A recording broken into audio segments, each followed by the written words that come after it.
Love FM.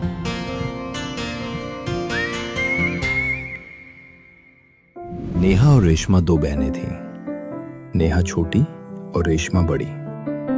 Neha खुश शक्ल थी, खूबसूरत थी। उनके माँ बाप के सामने ये मुश्किल पैदा हो गई थी कि नेहा के रिश्ते आते मगर रेशमा के बारे में कोई बात ही ना करता। नेहा खुश शक्ल थी मगर उसके साथ उसे बनना संवरना भी आता था। उसके मुकाबले में रेशमा बहुत सीधी सादी थी। उसका कद और उसकी बनावट में किसी किस्म की कोई कशिश नहीं थी। दोनों जब कॉलेज में पढ़ती थी तो नेहा ड्रामों में हिस्सा लेती। उसकी आवाज भी अच्छी थी, सुर में गा सकती थी। जब किसी ख्वाबों में छुप गया एक नूर, दिल से गुजरता है जैसे शबनम का शोर। पहला प्यार, पहला एहसास दिल का। रेशमा को कोई पूछता भी नहीं था। कॉलेज की पढ़ाई जब खत्म हुई तो उनके माता पिता ने उनकी शादी के बारे में सोचना शुरू किया। नेहा के लिए कई रिश्ते आ चुके थे मगर रेशमा बड़ी थी, इसलिए वो चाहते थे कि पहले उसकी शादी हो। उसी दौरान में नेहा की एक सुंदर लड़के से व्हाट्सएप पर बातचीत शुरू हो गई जो उस पर बहुत दिनों से मरता था। ये लड़का राहुल अमीर घराने का था, एमबीए कर चुका था और आगे की पढ़ाई हासिल करने के लिए अमेरिका जाने की तैयारियां कर रहा था। उसके माता पिता चाहते थे कि उसकी शादी हो जाए ताकि वो पत्नी को अपने साथ ले जाए। रेशमा को मालूम था कि उसकी छोटी बहन से वो लड़का बेपनाह प्यार करता है। एक दिन जब नेहा ने उसे राहुल का प्यार भरा टेक्स्ट मैसेज दिखाया तो वो दिल ही दिल में बहुत जल गई, इसलिए कि उसका चाहने वाला कोई भी नहीं था। उसने इस मैसेज का हर शब्द बार बार पढ़ा और उसे ऐसा महसूस हुआ कि उसके दिल में सुइयां चुभ रही हैं। मगर उसने इस तकलीफ में भी एक अजीब तरह का मजा महसूस किया। लेकिन वो अपनी छोटी बहन पर बरस पड़ी। नेहा, तुम्हें शर्म नहीं आती? गैर लड़कों को मैसेज कर रही हो तुम।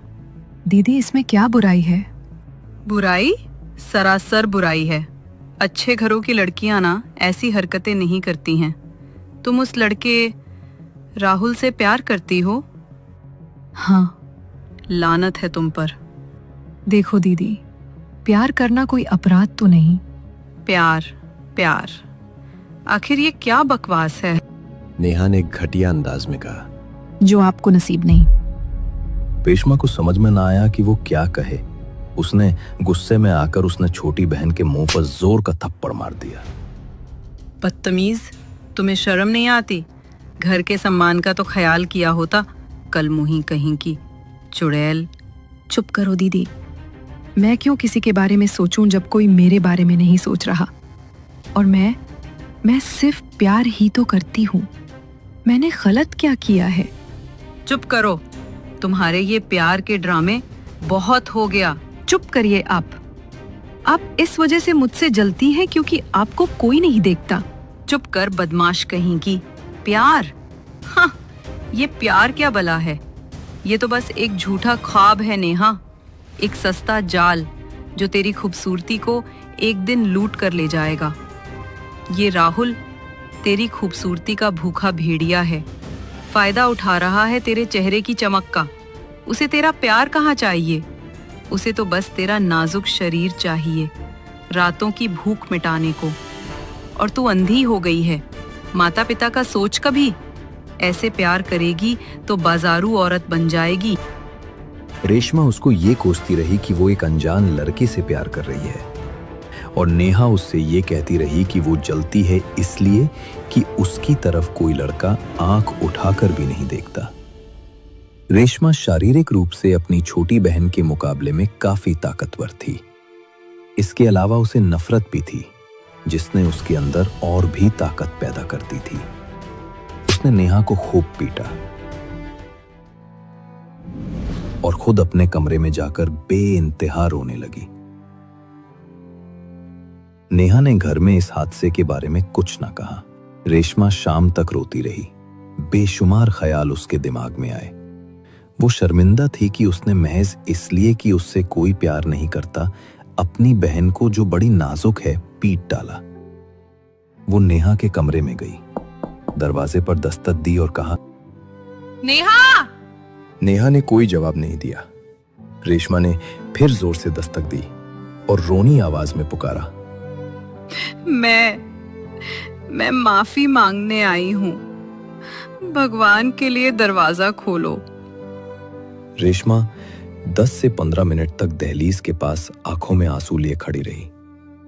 उसे यकीन नहीं था कि उसकी बहन दरवाजा खोलेगी, मगर वो खुल गया। मेहा बाहर निकली और अपनी बड़ी बहन को गले लगा लिया। क्यों दीदी, आप रो क्यों रही हैं? नेहा, मैं बहुत शर्मिंदा हूं। मैंने तुम्हारे बारे में ऐसी बात कह दी जो मुझे नहीं कहनी चाहिए थी। तुमने अच्छा किया नेहा। मैं जानती हूं कि मैं बदसूरत हूं।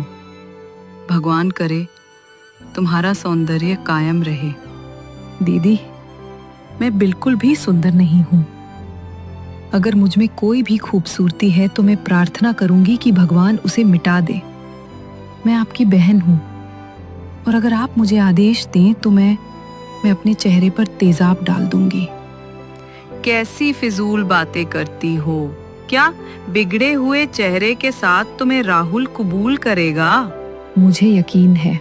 किस बात का?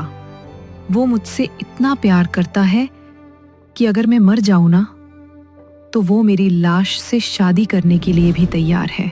ये महज बकवास है। होगी, लेकिन मुझे उसका यकीन है। आपने तो उसके सारे मैसेजेस पढ़े हैं ना? क्या उनसे आपको ये नहीं पता चला कि वो मुझसे क्या क्या वादे कर चुका है? ये कहकर नेहा रुक गई। थोड़ी देर बाद कांपती हुई आवाज में कहा, मैं इस तरह के वादों के बारे में कुछ भी तो नहीं जानती। उसकी छोटी बहन ने उसे गले से लगाया, उसको प्यार किया और कहा, दीदी प्लीज चुप हो जाओ। अगर आप चाहें तो मेरी जिंदगी संवर सकती है। कैसे? मुझे राहुल से प्यार है।